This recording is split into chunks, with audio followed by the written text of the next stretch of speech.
4 have gone down to 2 in the A7FL playoffs. How did we get to our final 2 teams? Well, guess what? It's the A7FL in motion, and here we go. Back out west to Las Vegas, the Insomniacs and Silk City Animals. David Tender, first play from scrimmage, snaps the ball, in trouble, tipped up. Mr. 3 and out makes it Mr. 1 and out as the Insomniacs would get the stop on the first play from scrimmage. This would become a feature, not a bug. We see here on the next play, the throw to Davik Clark from Scott Hamilton. We take a look again on the replay. Hamilton, confident, has a litany of defenders. 3 defenders come at him, but Stoic gets it over to Clark, and over the smoke, the Insomniacs with a 6-0 lead. The toss to 28, he kept that one in. The end zone makes it a 7-0 lead for the defending champions. A dead ball run after a violation for Quani Morgan. Morgan would find himself falling here. The Insomniacs would get the ball back after a controversial call about the fall from Morgan, the ground causing the fumble, but that would be the second straight return Quani Morgan would see, not getting tackled by a human, but getting caught by the turf monster.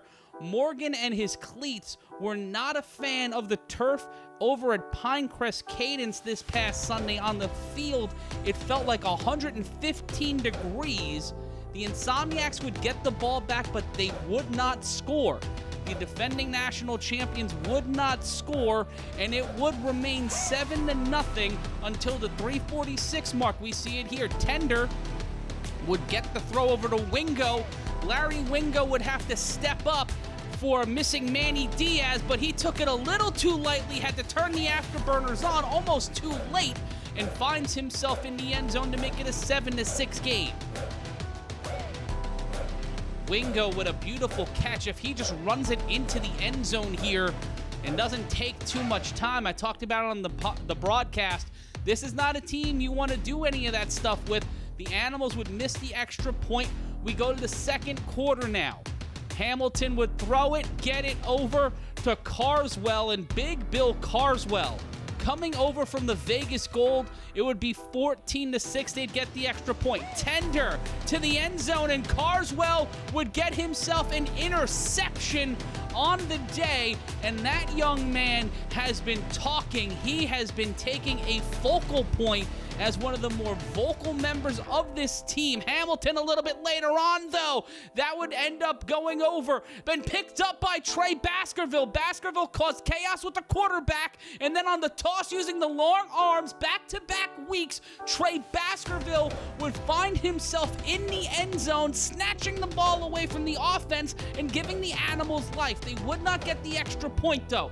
Under 90 seconds left to go in the half, and one more time, Hamilton, he gets it over to Shannon Allen, the man known as Prime Time, and he gets it in there, and there those boys are. This Insomniacs offense is younger, faster, and angrier than we've ever seen them before, but will that be enough for a three-peat? So far, so good as the Insomniacs continue to hold the lead. We take a look again on the replay. Just the space that Allen gets, that ability to extend away from his defenders and just get that next extra step. Makes it 20-12. Tender, 47 seconds in the half. Launches this one, and somehow Larry Wingo pulls that away from Eric Schufer Jr., the man who locked the championship for the Insomniacs a year ago, gets one yoinked from him, and Wingo finds himself in the end zone to give the Animals new life and keep them within 2 as we get closer and closer to the second half. What a play by Wingo. Just one of those plays you dream about as a kid, one of those plays you only see in a video game. Watch again. Tender finds his guy, puts it all on the line. Schufer tracks the ball down like a natural wide receiver 1, but the battle of 11s would lead to a 6 for the Animals, and that is where we would leave it, as the Animals would get into the end zone, but at the end of the half, one more time, Scott Hamilton with another touchdown. We will return with more action. The countdown to the championship continues. The Animals walk behind the Insomniacs at half. Would the defending back-to-back champs pull away? We'll find out as we continue. This is A7FL In Motion Final Four Edition. Back on A7FL In Motion, third quarter. One more time, Scott Hamilton, the big Bill Carswell, he crashes out on the asphalt. No need to make it a sideshow. Las Vegas Insomniacs have taken all three rings of this circus and a 32-18 lead over the Silk City Animals a little bit later on in the quarter. Hamilton, one more time. This offense, prime time viewing as Shannon Allen makes it 38-18, and you can see it from this team. Danye Lyons, who's been there twice, Carswell looking to go to his first. The Insomniacs are locked the hell in with a 20-point lead. The Animals looking on their back foot. David Tender getting hurt. Jair Santisteban out for major portions of this game. The sun and the lack of depth and just the pure athleticism. Omari Thomas, one of the fastest and most talented players I've ever seen in this league, especially at the running back position, would find himself on his back foot. But here on first, going for the extra point, Luciano, after a fair amount of penalties, would launch this one. And this man, Bill Carswell, he calls himself Megatron. I'm not going to call him that because I respect DeAndre Haynes, but this man is certainly a Decepticon on that Insomniacs offense. They pull out the speaker. We're not turning out the lights yet because the party's not over. Tender in trouble, smothered, covered. Mr. 3-and-out one more time comes up with the ball. The second time he helps manufacture a turnover for this Insomniacs defense. 40-18, 3.5 left to go. The Insomniacs looking to book that ticket. And right there, the head top drops to one knee. He's looking to propose to his teammates. Let's get on a trip. Let's book a flight. If Sick With It can't keep it Vegas, it's gonna be a rematch. 46-18, the Insomniacs called it BTA, and that's what they aimed to do. With not a lot of time, just the fourth quarter to go. Omari Thomas looking to help dig the Animals out of the hole. The throw from Tender just right in the right spot for the Baltimore product. Don't be sorry for Omari. He has had a revelatory season with the Animals, and if he comes back with them next year, this team can only get better. Sign of respect from AJ McQuaig. He's about to make his third A7FL championship. Let's take a look again at the replay. Tender, injured, dehydrated, makes one more great play this season. The same thing with Omari Thomas. Those guys flew out there on a mission. They weren't able to walk out with the win. Well, with 47-24 being the score, the Insomniacs weren't done.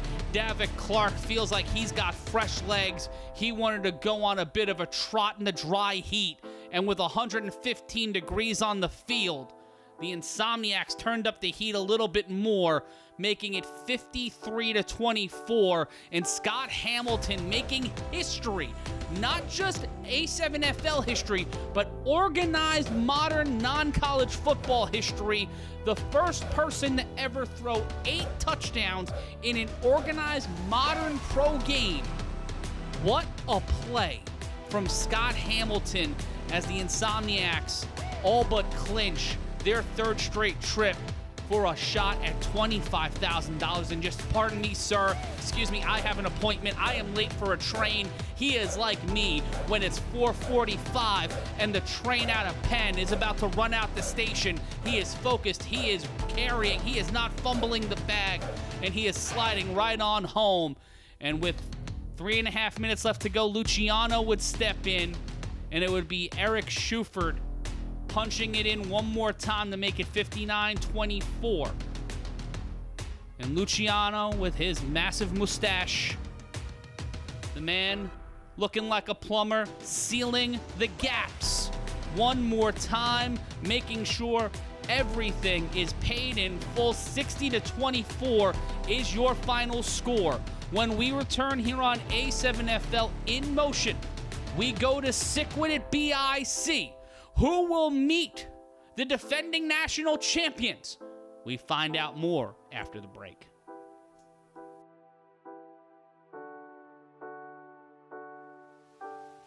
Back here on A7FL in motion, Ashante Worthy starting on an untimed down, looking to give the BIC an early 6-0 lead, but Wid It would get him inside the 35, right at the 36-yard line.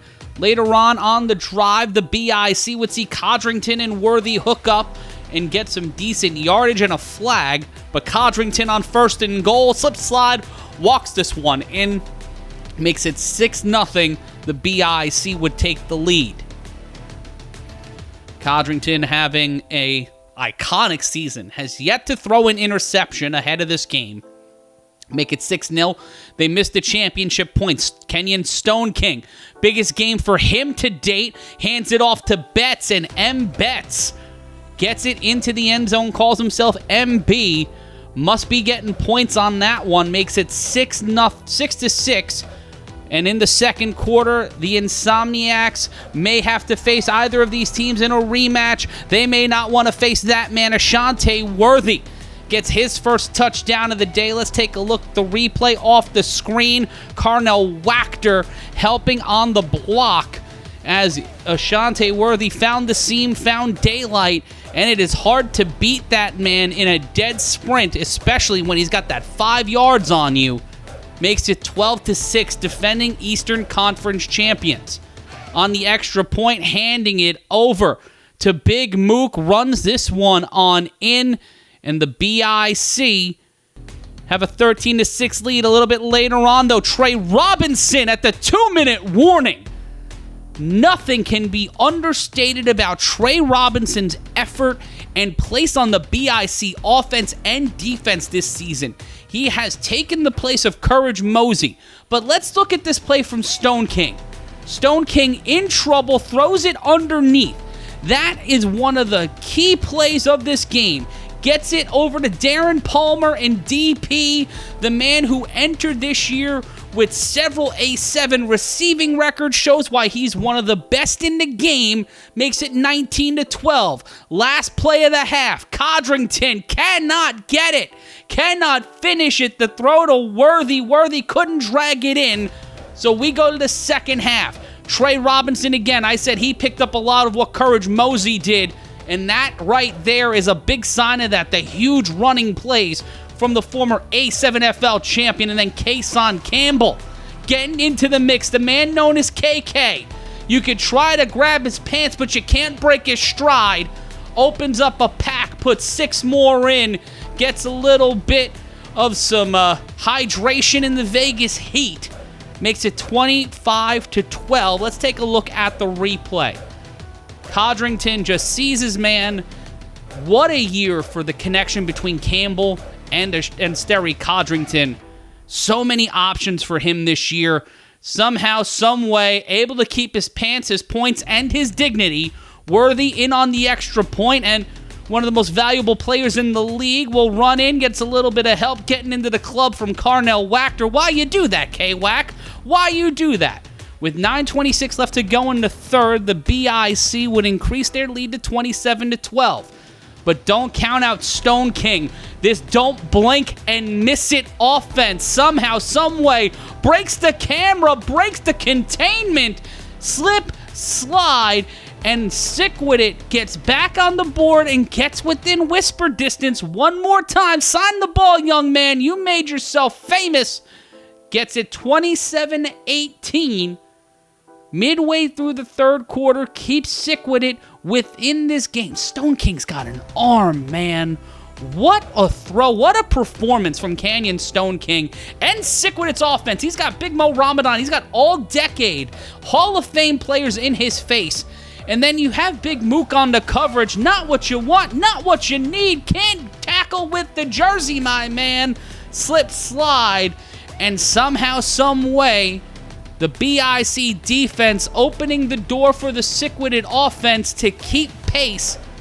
And anybody doubting Sick With It after this game, after this play, may not know what they're talking about. What an effort here in this contest. Stone King on the extra point, 27-18. Steps up, throws it, and then there he is again. There's Sean Richardson. Richardson and Palmer, two of the best receivers in the league, bar none, in my opinion. And with Stone King next year are going to be a problem in Vegas. Trey Cohen on the return. Trey Cohen, April's only son, would get taken out at the 49, looking for a call, would not get one. The handoff to Big Mook. Big Mook bounces, slips, slides, increases the lead, gets it back to a 2-touchdown game as the BIC making it happen the hard way. Not fully staffed. Mark Bagway missed his flight. You lose Bagway, Henderson, some big options, but hey, you get it to the big man, Bone Harris. On the extra point, the former Mr. Football of New Jersey, Ashante Worthy, sails that one into Harris. There's Isaac Negron and Kason Campbell. Two men looking to head back to the chip. Negron looking to head to his first in this run with the BIC. Let's take a look again at the replay. Campbell, but Bone Harris, it was intended for KK, but Bone was like, nah, bro, I flew cross country. I'm going to get that. And you're going to get more after this. It's A7FL in motion. Back on A7FL in motion. Stone King with a man in motion. That's Palmer. 55 seconds left to go into third. And Matt Murphy gets into the end zone and makes it 35-26 with 55 seconds left to go into third and a full fourth quarter ahead of them. Somehow, some way, Sick With It keeps himself in the hunt, and on the extra point, the tenacity, the skill, Canyon Stone King and this offense continue to show why they should not be disrespected heading into next season. The effort and the skill here keeping the BIC on their back foot, but Trey Robinson will not be deterred. He will continue to push forward, slip, slide. You gotta tackle that man. He gets into the end zone. And the BIC come the 40 boys one more time this season. 41 on the scoreboard. Worthy on the extra point. Bang, right in there to Kason Campbell. And the BIC would continue to have Sick With It chasing them through the desert. Stone King trying to get the big red shark through the desert. Gets it to Palmer one more time. Just the ability to extend the field. Sick With It, so dangerous, so deadly, so Sick With It. 10-10 looking for wins. Stone King in trouble on the extra point into the end zone. And one more time, Sick With It gets on the board, makes it 43 on the BIC side of things, and 36 for Sick With It on the throw-off. 10:35 left to go. In the fourth quarter, you get the BIC behind the 20. Sick With It can get the ball back, but you're going to have a tough time doing that against Trey Cohen, as Cohen gives the BIC decent field position. Later on in the fourth, the BIC looking to shut the door, and Trey Robinson, after hours, says the night could last forever, but Sick With It may never want to see him again. After this one, finds his way untouched into the end zone, not touched until the goal line. And BIC says Trey Robinson across back home with another touchdown, 50-36. Stone King launches this one with time. Richardson, slip, slide, takes it to the house. One more for that young man. Takes a run up the hill, throws up, gives some daps to some members of the Insomniacs watching this second game, as Wid It kept in it in the final third of our fourth quarter. But could Wid It get the stop and turnover and score that they needed? They needed a lot of help, and Javon Richardson did enough to help get them to this point. But with 2:27 left to go, Sterry Codrington would walk it in, get them to the Lawrence Taylor 56 number, and the boys from Jersey would all but lock in their second straight A7FL championship appearance, their third in the last 4 seasons, their fourth all-time going back, and Sterry Codrington would end the day with the most pass yards in the season, 2,129. Codrington would leave it to Worthy on the extra point, and he would get some help from Carnell Wachter. They would walk it in, and your final score would see the BIC take the win over Wid It and punch their ticket to the A7FL championship. One more time, your final score would be BIC 57, Wid It 42. When we return here on A7FL in motion, we will look back to how the last time the Trenton BIC and Las Vegas Insomniacs faced off, as we take a look at the 2024 A7FL championship. Don't miss a moment of setting the tone for next week, right here on A7FL in motion. But if he's tackled, no time is off the clock, gentlemen, and we still will have potentially 2 plays because Trenton still has 1 time out left. It's no disrespect, but when you're throwing away championship points by running the ball, right? Like, what's the design to make sure you get the score? The design is tackle the 3-on-1 returner when you're up by 5 with 17 seconds left, and BIC's not able to do it. So now they're put with their back against the wall. Score the championship points on both sides. We're not even talking about this game right now if champion points are scored. Yep. But what we are talking about is pack money with an opportunity to repeat back-to-back 3-on-1s, and maybe that's the best chance for BIC to retake this lead with 17 seconds left. The ball has to clear the 25-yard line on the fly. Clutch.